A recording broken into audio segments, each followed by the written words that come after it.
En una época donde la información fluye a una velocidad incontrolable, donde las tragedias se transmiten en vivo y la miseria del mundo se reduce a una notificación en el teléfono, hace que nos cuestionemos mucho de cómo es y cómo se maneja el mundo en nuestra época actual.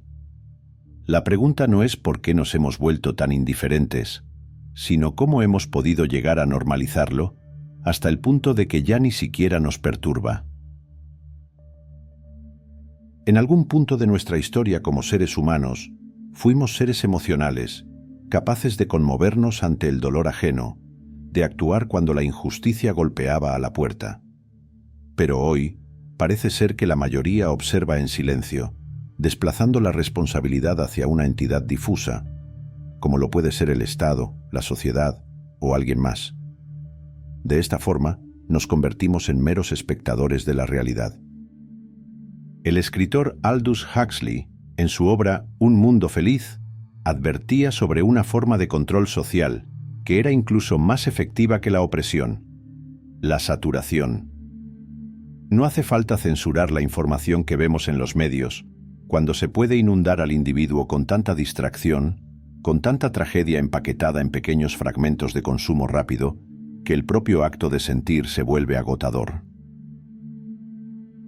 Todos aquellos fragmentos que simbolizan las guerras, las crisis económicas, desastres naturales y la violencia, todo se despliega ante nosotros en una pequeña pantalla, hasta tal punto en el que todo lo que vemos, más allá de significar algo, en realidad, lo normalizamos. La saturación emocional nos ha vuelto insensibles. Ya no reaccionamos con indignación cuando vemos algo trágico, sino con resignación. La indiferencia no nace del desinterés, sino del agotamiento. Vivimos más conectados como nunca, pero esa conexión que tanto solemos creer es una simple ilusión. Las redes sociales nos permiten interactuar con miles de personas, pero en una dinámica principalmente superficial y vacía, carente de profundidad. Este exceso de interacción virtual ha desdibujado la verdadera empatía, ya que nos hemos acostumbrado a ver el sufrimiento como un espectáculo, a deslizar el dedo sobre historias de dolor con la misma frialdad con la que cambiamos de canal cuando vemos la televisión. Jean Baudrillard, en La sociedad del espectáculo, advirtió sobre este fenómeno que parece ser la regla en la que nos movemos actualmente. La realidad ya no se experimenta, sino que consume. No vivimos los hechos, únicamente los observamos a través de pantallas, en donde quedamos convertidos en un público inerte ante el drama humano. Pero si hay un aspecto verdaderamente inquietante en esta era de la indiferencia, es la aparición del efecto espectador en su máxima expresión. Un fenómeno psicológico descrito por John Darley y Bill Latané en la década de 1960, tras el brutal asesinato de Kitty Genovese en Nueva York. La joven fue apuñalada en plena calle, con más de 30 testigos presenciando el crimen. Por más surrealista que suene, ninguno intervino. Ninguno llamó a la policía a tiempo. Todos asumieron que alguien más debería haberlo hecho. Este es tan solo uno de los innumerables casos donde vemos este efecto espectador, y es que la historia se repite a día de hoy en un escenario más amplio. Desastres ambientales ignorados, genocidios que no generan más que un par de temas de tendencia, personas en las calles que se han convertido en parte del paisaje urbano. Nadie hace nada, porque todos creen que es tarea de otro. La historia ha demostrado una y otra vez que la indiferencia tiene consecuencias devastadoras. El Holocausto, con millones de víctimas, no solo fue posible por la acción de los verdugos, sino por la pasividad de quienes miraban y no hacían nada. Hannah Arendt, en Eichmann en Jerusalén, describió esta peligrosa actitud como la banalidad del mal, una normalización del horror donde el ciudadano promedio, sin llegar a ser un monstruo, es cómplice por su inacción. Hoy, la indiferencia no es menos letal. Un mundo que elige no sentir es un mundo condenado a repetir sus errores. Lo que sí parece ser es que muchos de nosotros nos encontramos atrapados en esta paradoja. Nunca hemos sabido tanto sobre el sufrimiento humano, y sin embargo, nunca hemos hecho menos para evitarlo. Parece que solo estuviésemos programados para observar y no para actuar. Y el peligro de la indiferencia es que, cuando todos se acostumbran a mirar sin intervenir, el día menos pensado, en donde nos toque ser las víctimas, nadie hará absolutamente nada.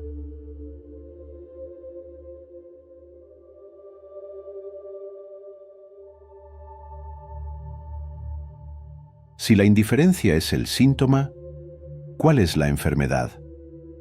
¿Qué es lo que realmente nos ha llevado a este estado de anestesia emocional, donde el dolor ajeno apenas roza la superficie de nuestra conciencia antes de ser descartado?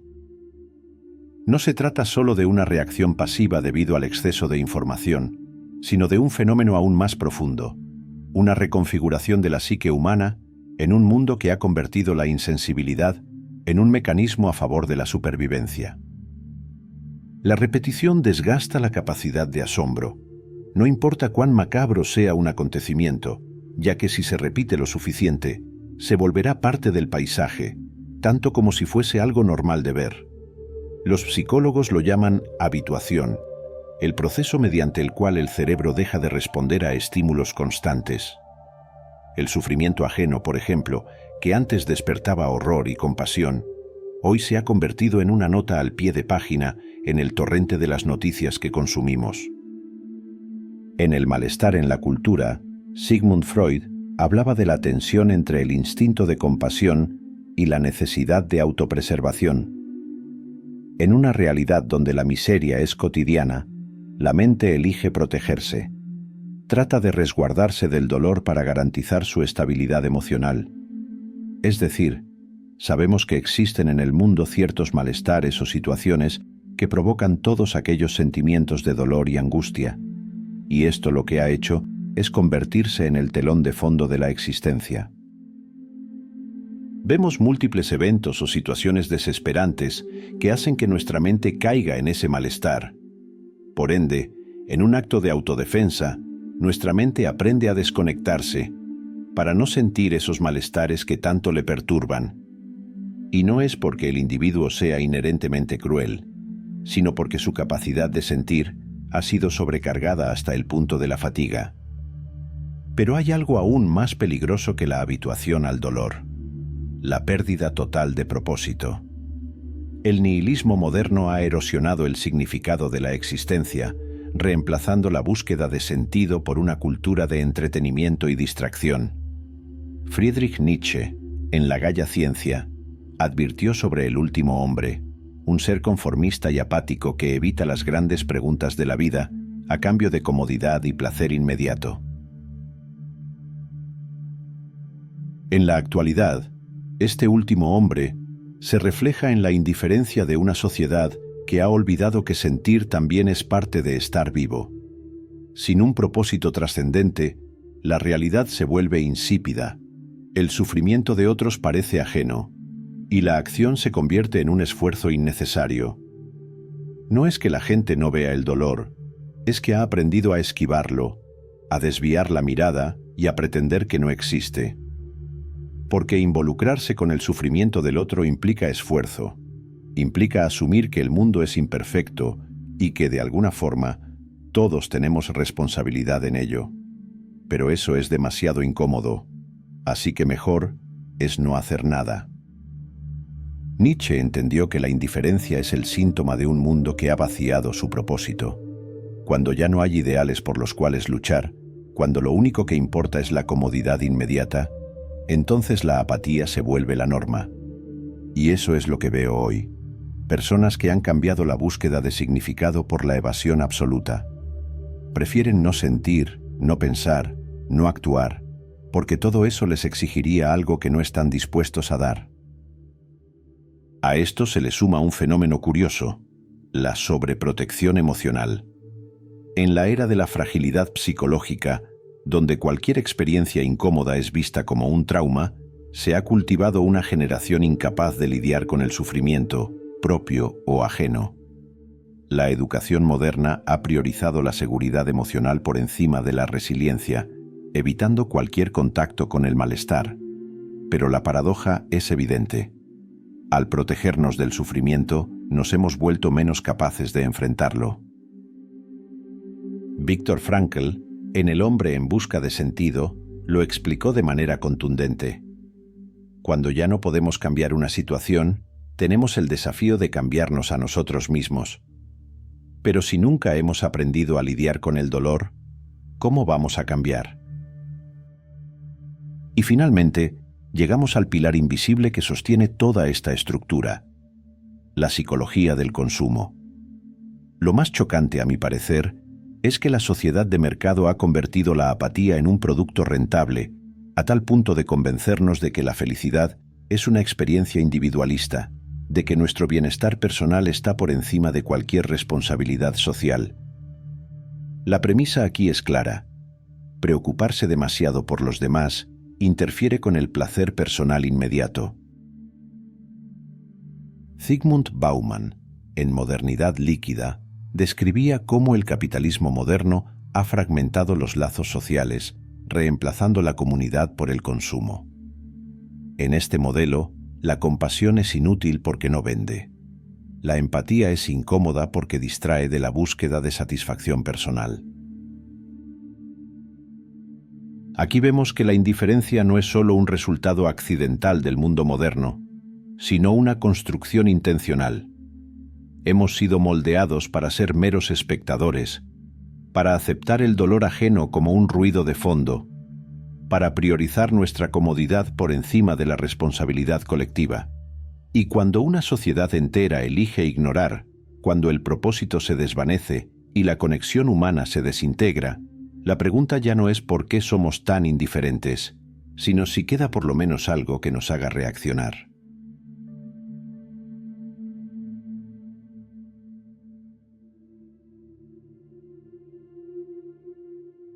La historia ha demostrado que los datos y los hechos, por sí solos, rara vez conmueven a las masas. Lo que realmente toca al ser humano son las historias, las experiencias personales que atraviesan la barrera del intelecto y llegan directo al corazón. Elie Wiesel, en su obra La noche, no se limitó a contar sobre el Holocausto con cifras y estadísticas. Lo hizo a través del relato de su propia infancia en Auschwitz, con palabras que no permitían indiferencia. El opuesto del amor no es el odio, es la indiferencia, escribió. Porque el odio al menos es una reacción, pero la indiferencia es la ausencia total de humanidad.